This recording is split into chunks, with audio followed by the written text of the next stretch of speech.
I think one of the most important skills I learned at Sarah Lawrence was how to dissect a script. I learned how to read a book and go back and understand really what the book is about. How to watch a film and go back and really write about what that film was about. How to look at a piece of art and interpret it in my own way without feeling like I'm supposed to interpret it in a different way and therefore it's wrong. My Sarah Lawrence education has proven to be extremely valuable in the work I've chosen to pursue. It taught me to be a critical thinker, to think analytically, to question all accepted forms of knowledge. The exposure I had, particularly to philosophy, writing, and literature, which feeds everything one does as a curator, because of course we're interpreting, we're communicating, we're educating. I do an enormous amount of writing now, and at Sarah Lawrence, obviously an important part, an interstitial part of what we do is writing from the very beginning, writing in class, writing long papers at the end of the semester, and all of those skills began to develop there, and they're skills that I use today. Teaching informs my creative work, no doubt, and I think the students appreciate that as well. I'm here as a professional, I'm here as a faculty member, and I'm also here as an alum.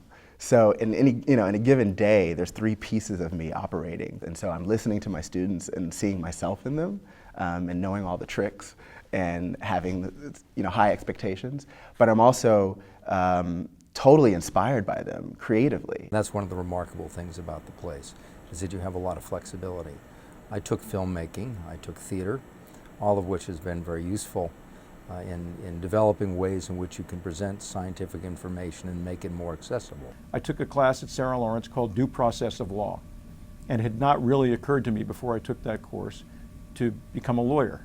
And that class was taught by a person who took a standard law school text on constitutional law, specifically the cases around due process and equal protection, and taught a seminar of about 10 students out of that book in the same way that really I was taught several years later in law school. I think a Sarah Lawrence education sets you on a path to be able to constantly reinvent who you are in line with the needs of the world, in line with where fields are going or where professions are going or where people are going. It enables you to grasp things quickly, to be a quick study, but also never to get so cemented in your ways that you don't think creatively and aren't open to change. Sarah Lawrence allows you to believe that following your bliss is all you can do. And that's the way that Sarah Lawrence wants you to learn. If you love what you're learning, you are bound to be successful. The conferences were essential.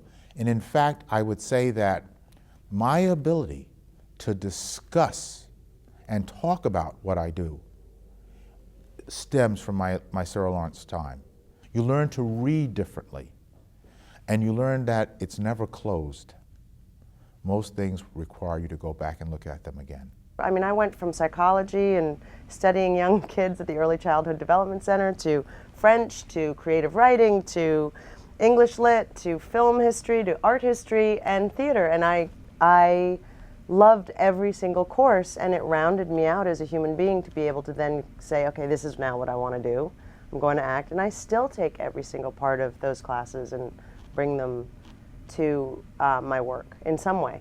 I feel like this idea of always looking for the other way in problem solving, actually, is something that started here at Sarah Lawrence for me. I mean, I think when problems are really when things get interesting. It's when the work gets hard, and when the work gets hard, I feel like that's when you learn the most.